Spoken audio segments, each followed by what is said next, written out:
groups that treat people like don't continue to flourish without some kind of manipulation being used. Okay, hi everybody. Thanks for coming back if you've been here before, or hi, welcome if you're new. My name's Mickey. I'm a therapist, and we talk about therapy things on this channel. And today, we're talking about religious trauma, both because we here in this community are a bunch of religiously traumatized folks, but also because I want to shed some light on the unique nature of religious trauma. It's something that I think doesn't get talked about enough. So I want to talk about that. I want to walk y'all through what navigating religious trauma healing looks like, and hopefully give you guys some helpful tips, some advice, I guess, which brings me actually to an important disclaimer. All of the information on this channel and in this video especially is broad strokes, education and learning. I can't speak to your specific situation, both because that's illegal and also because I don't know you.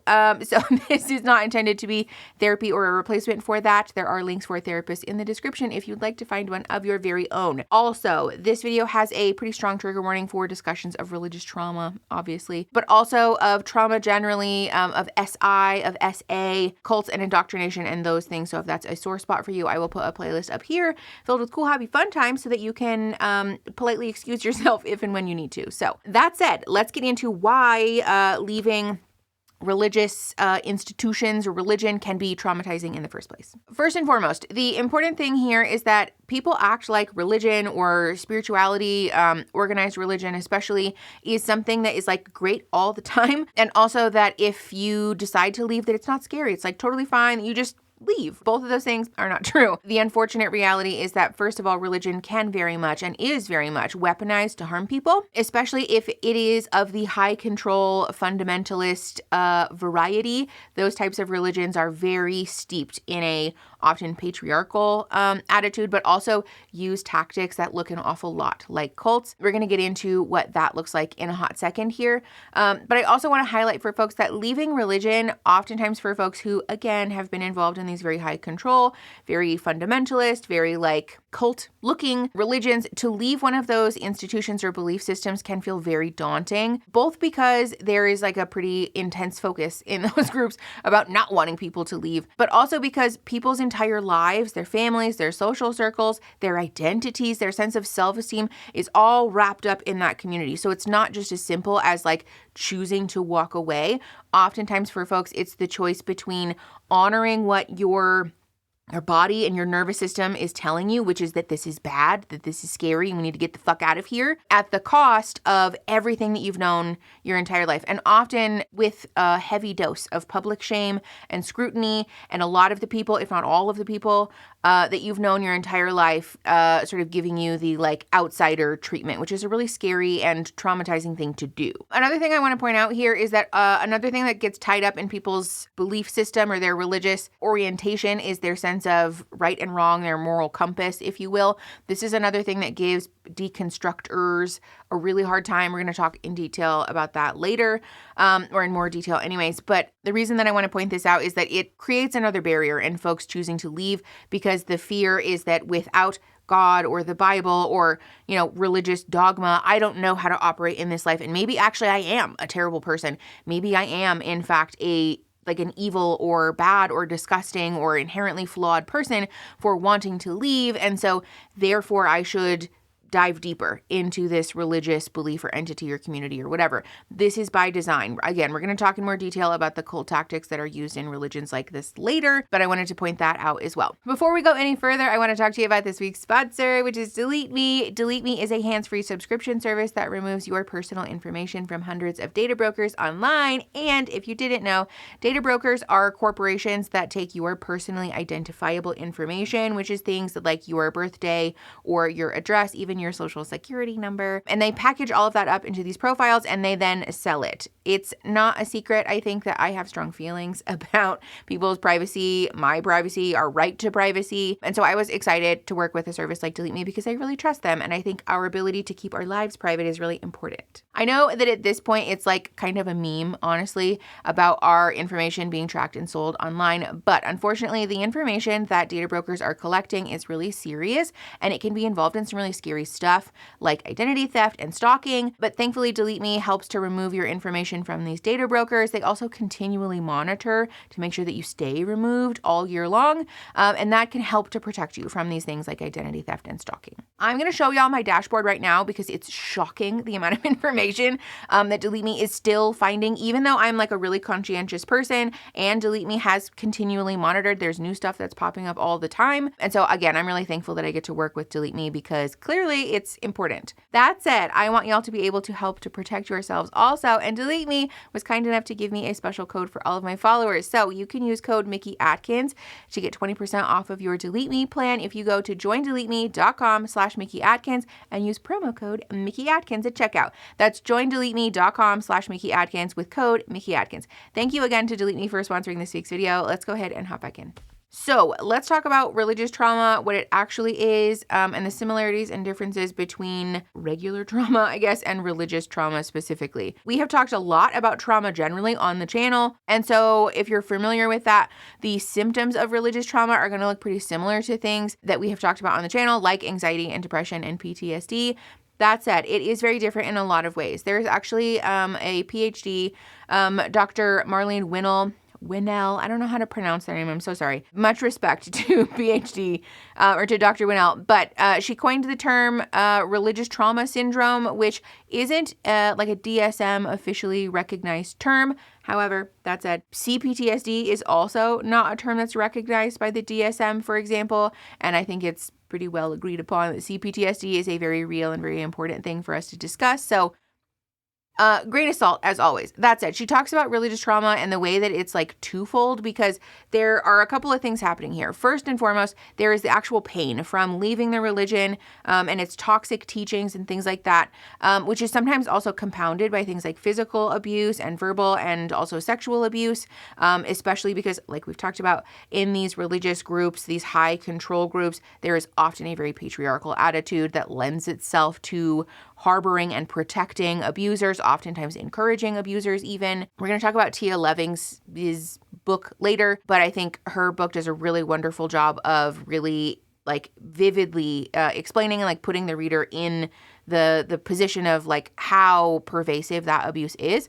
So there's that pain that is, I think, pretty prevalent. And also, but there's also the pain and the turmoil of starting your life all over again. We talked about this earlier, but I do really want to drive home the point that when people leave a religious high control group like this that is often very cult-like looking, really what they're choosing to do is leave behind everything that they have known, including their family and their friends and their community and their support system, to start anew, except that these people are starting new in the secular world, which they have been told their entire lives is like the source of evil, that this place is filled with people who want to harm them, that this place is fundamentally a bad and evil and toxic and scary place that will do you harm. And along with that, these people are doing it with no support, right? These people are doing this with no fallback, no plan B, no one to help bolster them up and support them while they're doing this, in addition to the fact that they have oftentimes been robbed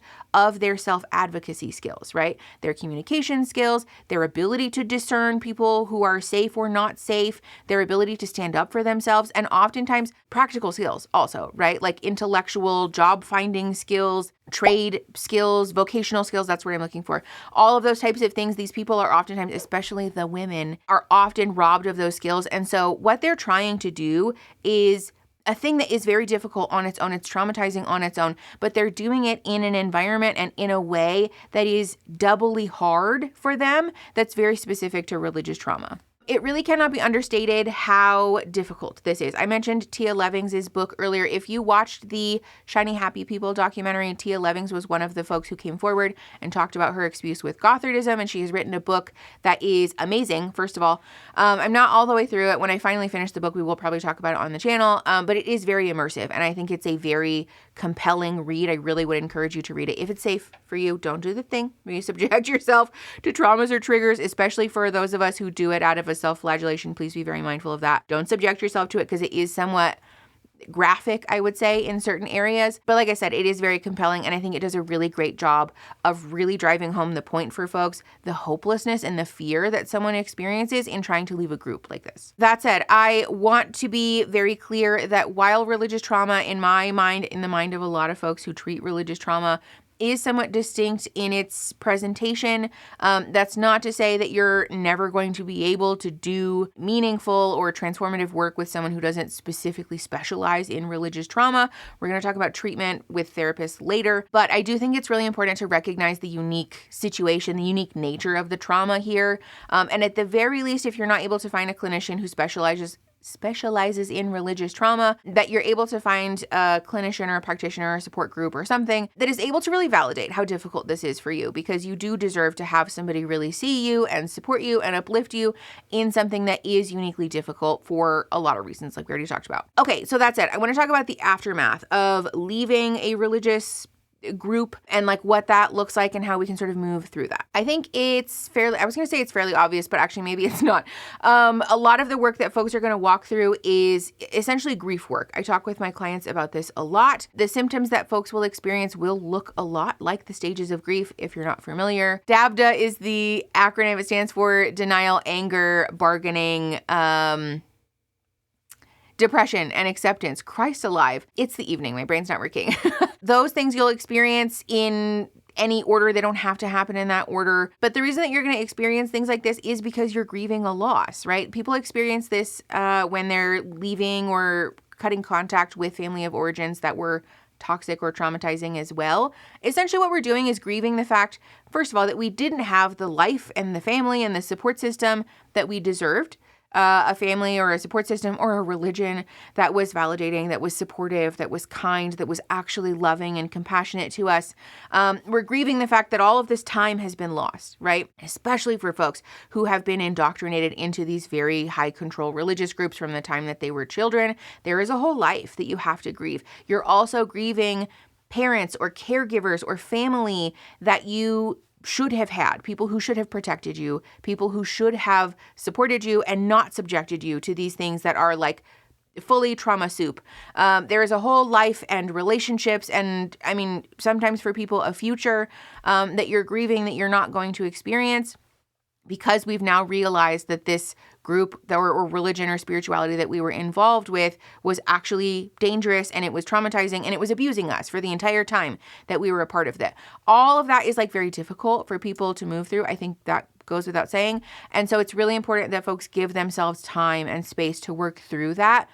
Again, it goes without saying, I think, that healing is not linear. This is a thing that's difficult for a lot of us, though, to be fair, that we might be doing really well with something and then our mood plummets, right? Or our ability to utilize those coping skills seems to just kind of disappear. This will ebb and flow with time.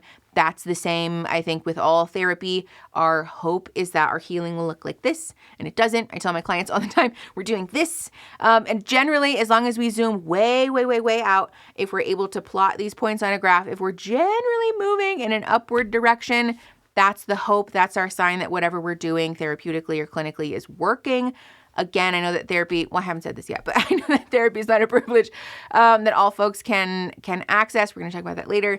But generally speaking, we want to hope for upward trajectory. But again, it's important that we zoom all the way out and really give ourselves the space to go through all of this because it's a difficult and amorphous thing that we're doing. Along with that, one of the things that's going to come up a lot for folks, especially who are deconstructing from religious trauma specifically, is shame.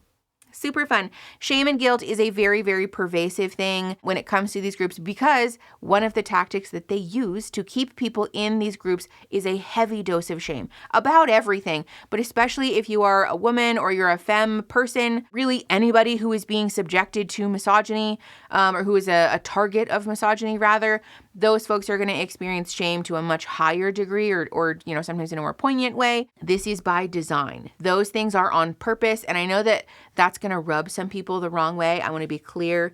Probably should have said this up front, but we'll do it now. I want to be clear that religion can be a thing that is positive, that is compassionate, that is, beneficial to somebody's life. And we aren't talking about those people. We're not talking about people who have healthy attachment to their deity of choice. We're not talking about people whose religious groups are compassionate and uplifting and have healthy community around them. We're talking about the religious groups that tell folks that they are worthless, that they are valueless, that they are going to hell, that use threats of violence, either directly or in a figurative perceived way in regard to the afterlife, that essentially brainwash people into thinking that without this religion, they are adrift in a world that is designed to hurt them and damn them into eternal hellfire. See the distinction there? Like, that's very important. If you are, especially a Christian person, people who are Christian often are bothered by my channel. If you're a Christian person who has a secure and safe attachment to your religion, this isn't about you, and that's totally fine. But the guilt and the shame that's going to show up for folks in religious trauma healing is, again, often, I would say, if not most of the time, a product of the brainwashing, the indoctrination that happens in these groups, because it's designed to keep people stuck.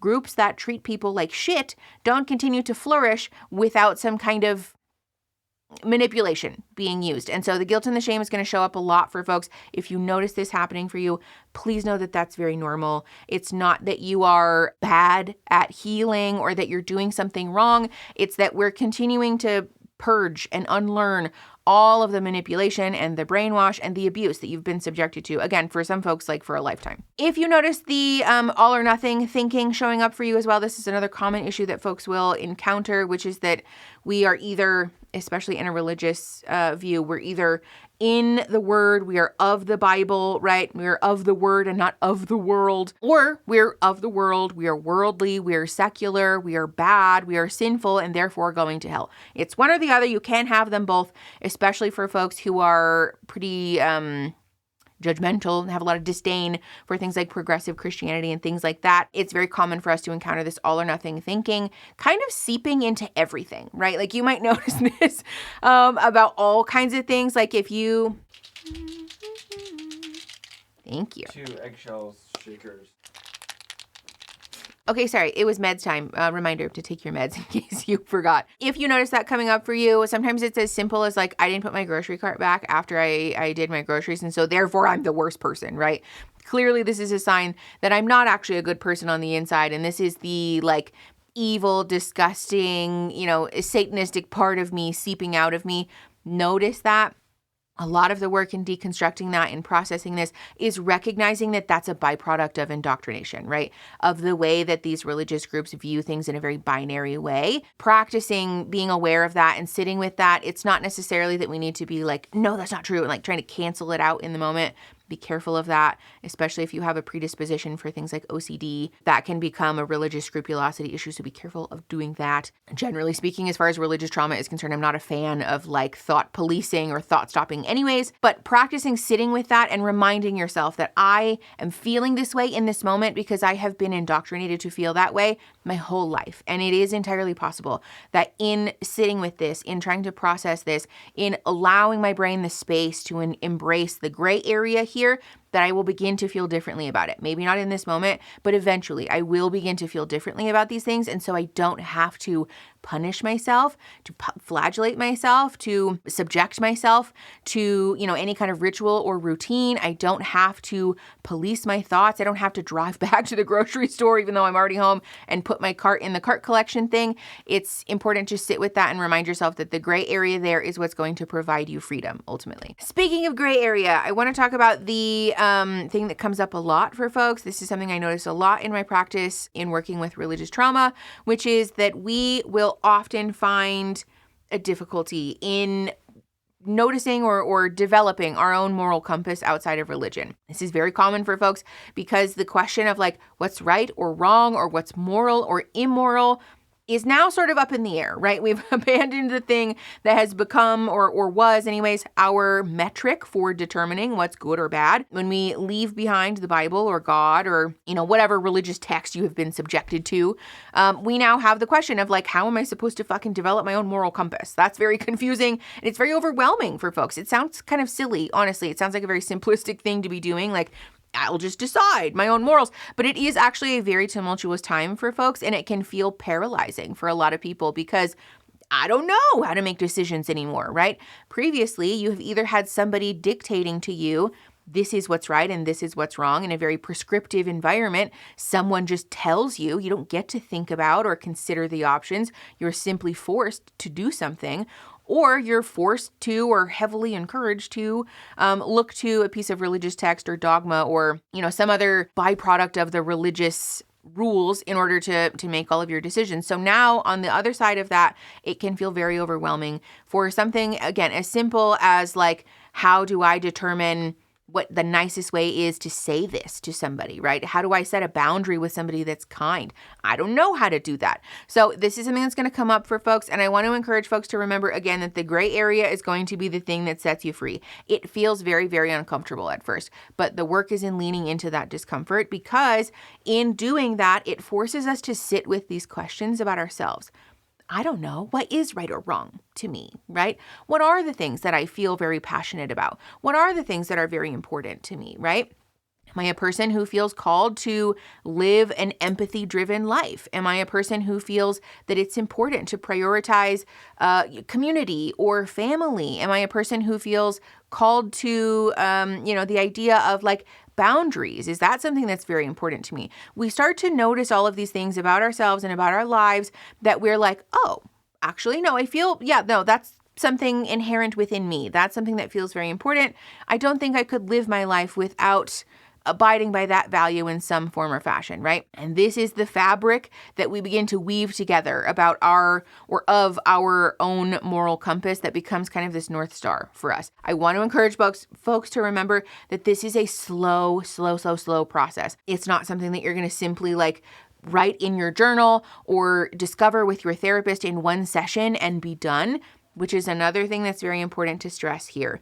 Part of moving outside of a prescriptive and high control religious group is in remembering that the way that humans are is to be continually evolving and adapting, right?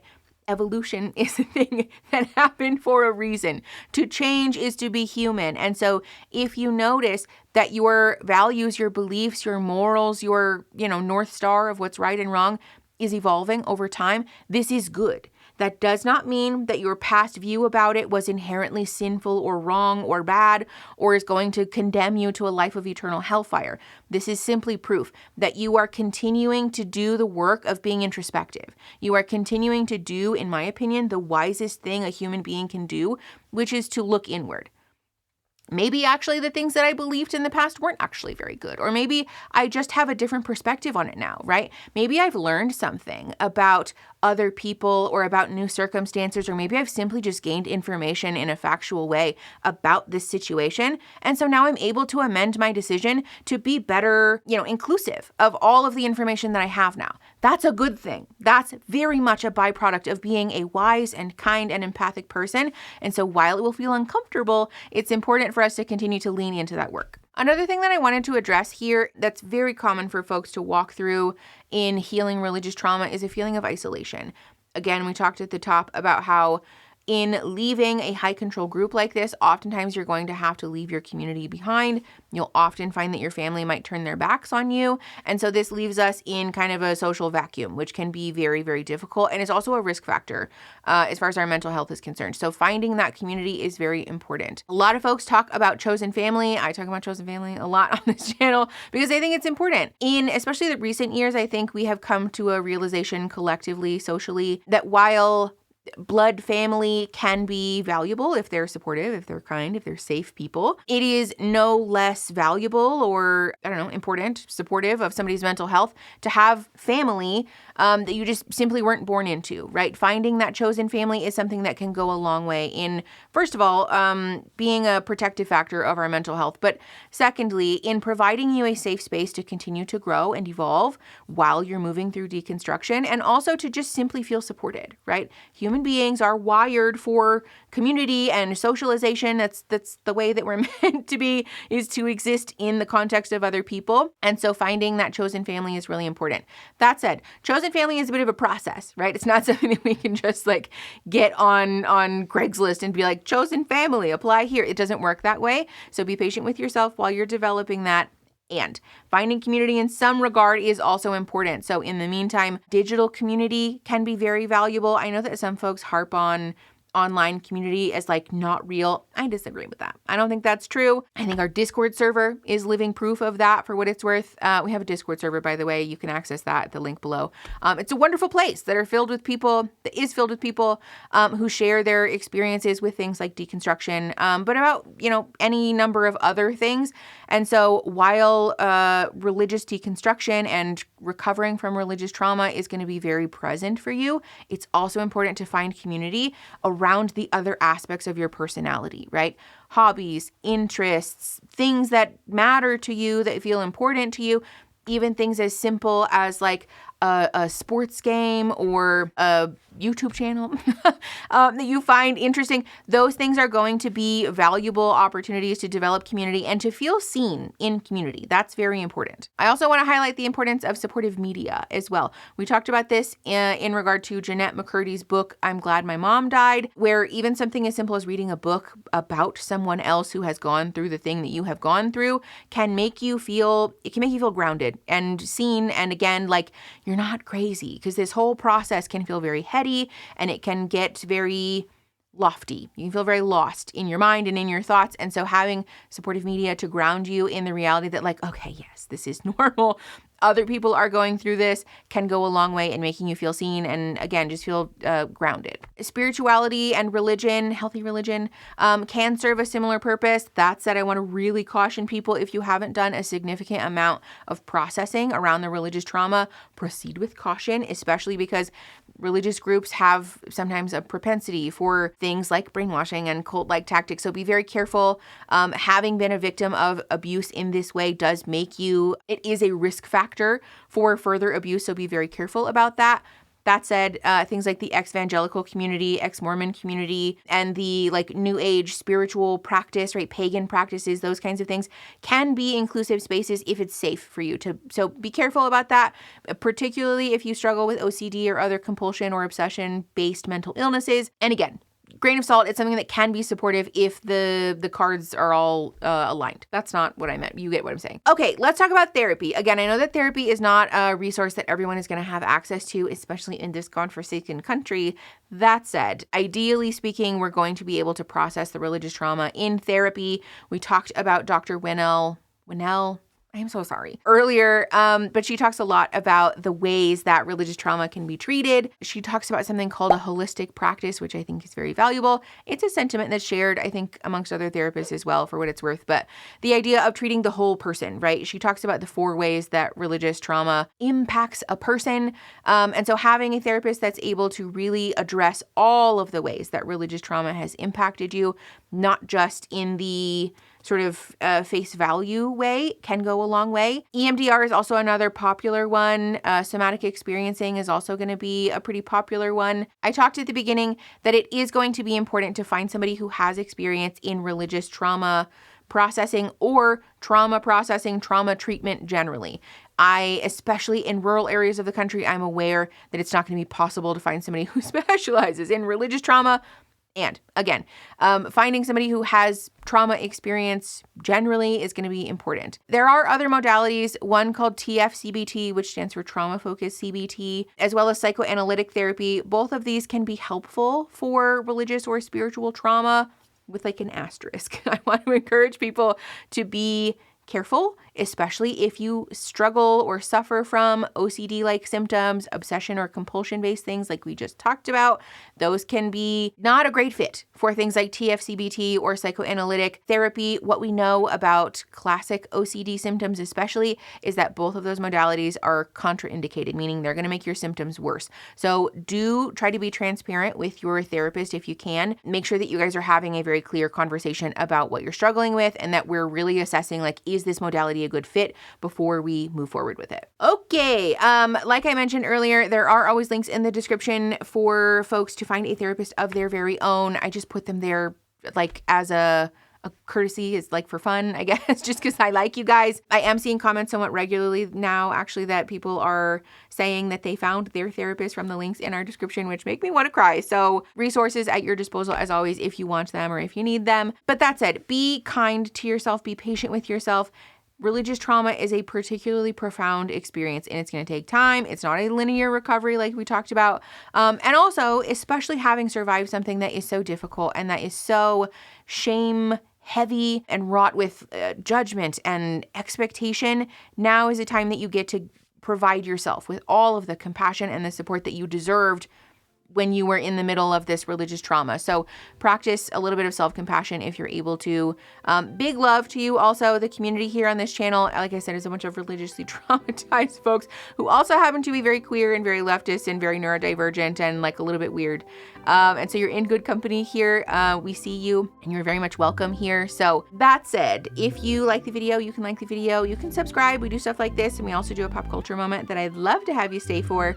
And you can share the video to help the channel grow and to help each other grow. And I will see you guys next Saturday. Okay, bye.